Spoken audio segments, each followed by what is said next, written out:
Good morning बच्चों। आज हम पढ़ने जा रहे हैं सांद्रता की इकाइयाँ। सांद्रता क्या होती है?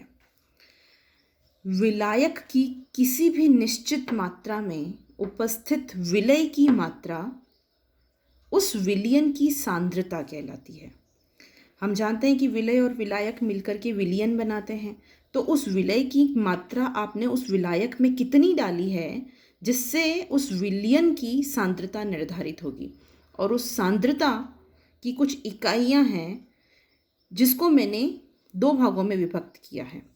कुछ इकाइयाँ आयतन संबंधी है जिसमें हम विलय और विलायक का आयतन लेते हैं, या विलय का लेते हैं या विलयन का लेते हैं, दोनों का लेते हैं, ऐसा भी हो सकता है। और द्रव्यमान संबंधी जिसमें हम विलय और विलायक या विलयन का द्रव्यमान लेते हैं। जो आयतन संबंधी इकाइयाँ हैं ये सब तापमान पर निर्भर करती है, क्योंकि जो आयतन है वो तापमान बढ़ाने पर बढ़ता है। हम जानते हैं अगर हम किसी भी विलयन को गर्म करेंगे तो गर्म करने पर क्या होता है, उसके जो अणु होते हैं उसके बीच की गतिज ऊर्जा बढ़ जाएगी, अंतराण्विक आकर्षण बल कम हो जाएगा और वो जो उसका आयतन है वो बढ़ जाएगा। यानी वो जो कण है वो गति करते हुए दूर दूर हो जाएंगे और दूर दूर होने से उनका जो आयतन है वो क्या हो जाएगा, बढ़ जाएगा। यानी जो आयतन है ये तापमान पर निर्भर करता है, लेकिन जो द्रव्यमान है वह तापमान पर निर्भर नहीं करता। आयतन संबंधी इकाइयों में हम लेंगे आयतन प्रतिशत, द्रव्यमान आयतन प्रतिशत स्मॉल w/v, मोलरता एवं नॉर्मलता। ये सभी आयतन संबंधी इकाइयाँ हैं।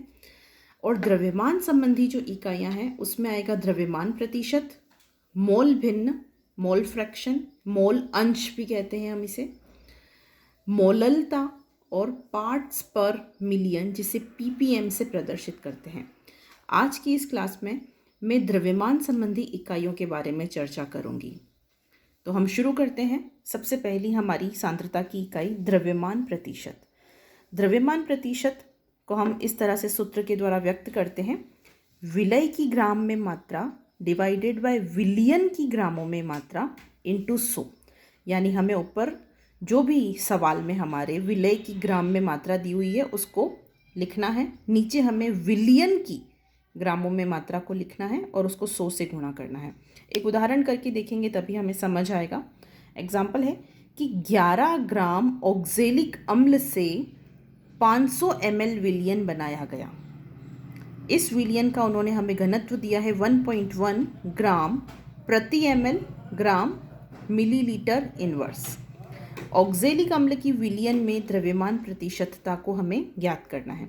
इसको ध्यान से देखिए, 11 ग्राम ऑक्जेलिक अम्ल से 500 ml विलियन बनाया है, यानी इसमें विलय क्या है, ऑक्जेलिक अम्ल, और उसका हमें द्रव्यमान दे रखा है 11 ग्राम। यानी हमें विलय की ग्रामों में मात्रा मिल गई 11 ग्राम, लेकिन विलियन की ग्रामों में मात्रा अभी इससे नहीं मिली। यहाँ लिखा हुआ है 500 ml विलियन बनाया, यानी इसमें विलियन का हमें आयतन दे रखा है 500 ml, हमें इसकी ग्राम में मात्रा नहीं दे रखी है। तो हमें ग्राम में मात्रा पता करनी है। ग्राम में मात्रा पता करने के लिए इन्होंने हमें घनत्व दे रखा है। तो हम जानते हैं घनत्व क्या होता है। देखिए बच्चों, घनत्व बराबर होता है द्रव्यमान बटा आयतन। अगर इन्होंने हमें आयतन दे रखा है, घनत्व दे रखा है, तो हम द्रव्यमान निकाल सकते हैं। तो द्रव्यमान बराबर हो जाएगा घनत्व इंटू आयतन। तो घनत्व दे रखा था इन्होंने हमें 1.1 ग्राम पर ml और आयतन दे रखा है 500 ml। तो विलियन का द्रव्यमान हमने निकाला 1.1 इंटू 500 ml, गुणा किया तो हमें मिला 550 ग्राम। ये हमारे पास में विलियन का द्रव्यमान आ गया। अब हमें कुछ नहीं करना, हमें द्रव्यमान प्रतिशत के फॉर्मूले में इसकी वैल्यू को रखना है। तो विलय का द्रव्यमान 11 ग्राम, विलियन का द्रव्यमान 550 इंटू 100। इसको सॉल्व करेंगे तो हमें आया 2% द्रव्यमान प्रतिशत। सांद्रता की अगली इकाई हम पढ़ रहे हैं मोल भिन्न। मोल भिन्न क्या होता है प्यारे बच्चों? मोल भिन्न का मतलब है कि आपने कोई एक विलियन बनाया है जिसमें आपने A को मिलाया है और B को भी मिलाया है ना, इन दोनों को मिला करके आपने कोई विलियन बनाया है। सपोज उसमें A के 1 मोल तथा B के आपने 3 मोल मिलाए हैं। और अगर अब हमसे पूछें कि इस विलियन में A और B का मोल अंश बताइए, तो उसका सूत्र होगा कि A का मोल भिन्न यानी ए के मोल और उसको डिवाइड करना है ए के मोल प्लस बी के मोल से। यानी ऊपर हमें उसके मोल लिखने हैं जिसका मोल भिन्न हमें ज्ञात करना है, और नीचे हमें वो सभी मोलों के योग लिखने हैं जिनसे मिलकर के वो विलयन को बनाया गया है। तो ए के मोल हमने लिया था 1 मोल और बी के मोल हमने लिए थे 3 मोल। तो ऊपर लिखा हमने ए का मोल, नीचे 1 + 3, ये 1 है ए का मोल और ये है बी का मोल, यानी 1 + 4, 1 / 4। इसी तरीके से जब बी का मोल भिन्न निकालना होगा तो बी के कितने मोल हैं उस विलयन में? 3। तो ऊपर हम लिखेंगे बी के मोल, नीचे हम लिखेंगे ए और बी दोनों के मोलों का योग, तो हमें मिलेगा 3/4। यानी इस तरीके से हम विलयन में उपस्थित जो हमारे अवयव हैं, जो घटक हैं, उनके मोल अंश को ज्ञात कर सकते हैं। और जो भी मोल अंश निकलेंगे अलग अलग अवयवों के, जब हम उनका योग करते हैं, यानी विलयन में उपस्थित सभी अवयवों के मोल भिन्न का योग हमेशा 1 होता है। देखिए यहाँ पर भी हम कर सकते हैं, ए का मोल भिन्न निकला था 1/4 और बी का निकला 3/4। जब हमने दोनों का योग किया 1/4 + 3/4 तो वो हमें मिला = 1। एक और उदाहरण लेकर के हम इसे सॉल्व करते हैं। बच्चों, मोल भिन्न को जीटा से प्रदर्शित करते हैं, ये जीटा का सिंबल है, जीटा से प्रदर्शित करते हैं। एक एग्जाम्पल है कि 40 ग्राम NaOH तथा 54 ग्राम H2O को मिलाकर के कोई विलयन बनाया गया है। तो यहाँ हमें NaOH और H2O के मोल भिन्न ज्ञात करने हैं। तो सबसे पहले हमें देखो, यहाँ पर हमें NaOH की मात्रा दे रखी है इन्होंने 40 ग्राम, लेकिन इसके मोल नहीं दे रखे हैं। H2O की भी ग्राम में मात्रा है लेकिन मोल नहीं है। तो हमें पहले इनको मोल में ज्ञात करना होगा, और मोल में ज्ञात करने के लिए सूत्र होता है, मोल बराबर होता है पदार्थ की ग्राम में मात्रा डिवाइडेड बाय उसका मोलर द्रव्यमान। तो यहाँ पर पदार्थ की ग्राम, यानी जब मैं NaOH के मोल निकाल रही हूँ तो NaOH की ग्राम में मात्रा है 40 जो हमें दे रखी है, डिवाइडेड बाय उसका मोलर द्रव्यमान। तो NaOH में सोडियम का मोलर द्रव्यमान होता है 23, ऑक्सीजन का मोलर द्रव्यमान होता है 16 और हाइड्रोजन का मोलर द्रव्यमान होता है 1। इन सबको हम जोड़ेंगे तो हमें मिलेगा 40, है ना।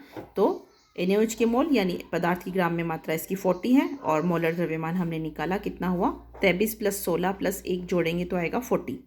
सो = कितना मोल हुआ, 1 मोल। यानी NaOH का कितना मोल है यहाँ पर, 1 मोल। इसी प्रकार H2O के मोल्स ज्ञात कीजिए। H2O के मोल होते हैं, मोल को हम N से प्रदर्शित करते हैं बच्चों। तो मोल यहाँ पर H2O की मात्रा दे रखी है हमें 54 ग्राम, सो 54 डिवाइडेड बाय हाइड्रोजन का हम जानते हैं कितना होता है 1, और ऑक्सीजन का कितना होता है 16। तो 16 और यहाँ पर कितनी हाइड्रोजन है 2, तो 16 और 2 18। इसीलिए H2O का जो द्रव्यमान है, मोलर द्रव्यमान, वो आया 18। सो 54/18 = 3 मोल्स, यानी यहाँ पर H2O के 3 मोल हैं।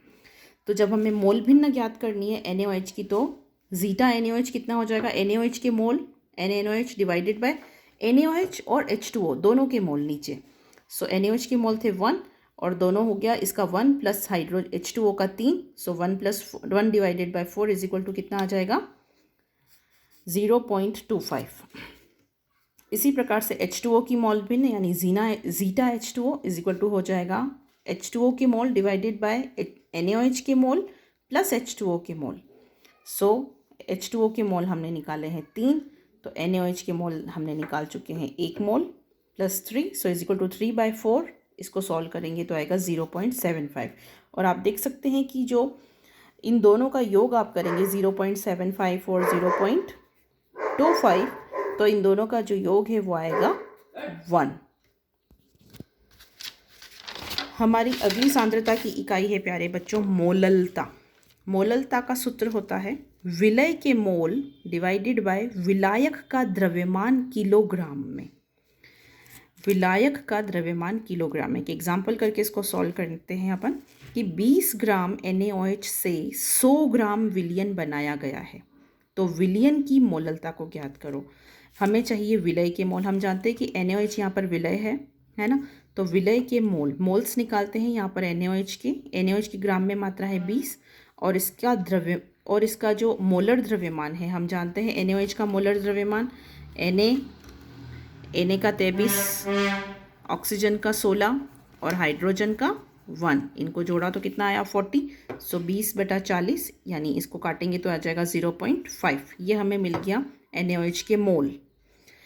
अब इन्होंने दे रखा है 100 ग्राम विलियन बनाया है, हमें विलायक का द्रव्यमान चाहिए, है ना। यहाँ पे पूरे विलियन का द्रव्यमान दे रखा है 100 ग्राम। तो इस विलियन में से अगर मैं इस विलय के द्रव्यमान को बाहर निकाल दूँ तो मुझे विलायक का द्रव्यमान मिल जाएगा। तो हमने ये सही किया है कि 100 में से जो NaOH है विलय हमारा, उसका द्रव्यमान हमने माइनस कर दिया, तो हमें मिल गया 80 ग्राम। ये आ गया हमारा विलायक का द्रव्यमान। तो 80 ग्राम हमारा विलायक का द्रव्यमान आ गया। अब ऊपर हमारा विलय का मोल 0.5 डिवाइडेड बाय 80 ग्राम हमारा विलायक का द्रव्यमान, लेकिन ये 80 ग्राम में है और ग्राम को किलोग्राम में बदलने के लिए हमें 1000 से भाग देना पड़ेगा। तो 80 डिवाइडेड बाय 1000, इस बट्टे के नीचे ये बटा, तो ये 1000 ऊपर चला गया। इसको सॉल्व करेंगे काट करके तो हमें आंसर मिलेगा 6.25। ऊपर क्या था ये मोल्स, नीचे क्या है किलोग्राम, सो मोल्स पर किलोग्राम, ये भी मोललता की इकाई है। या फिर इसको हम लिख सकते हैं 6.25 स्मॉल m। स्मॉल m का मीन्स होता है मोलल। अगली हमारी सांद्रता की इकाई है ppm। ppm का मतलब होता है पार्ट्स पर मिलियन। मिलियन का मतलब होता है बच्चों 10⁶, यानी 10 लाख। 10 लाख में कितना भाग, पार्ट्स पर मिलियन मीन्स 10 लाख में किसी भी पदार्थ के कितने भाग उपस्थित है, उसे हम कहेंगे पार्ट्स पर मिलियन। यानी ppm में मात्रा, विलय का द्रव्यमान डिवाइडेड बाय विलियन का द्रव्यमान इंटू 10⁶। फॉर एग्जाम्पल 2 ppm शर्करा का विलियन। किसी ने कहा कि 2 ppm शर्करा का विलियन है, इसका मतलब होता है कि 2 ग्राम शर्करा को हमने 10�6 ग्राम विलियन बनाया, यानी 2 ग्राम शर्करा 10�6 ग्राम विलियन में उपस्थित है। उस विलियन को हम बोलेंगे 2 ppm शर्करा का विलियन। तो ये आज का लेसन था बच्चों। आप वीडियो को पॉज करके इस नोट्स को उतार सकते हैं।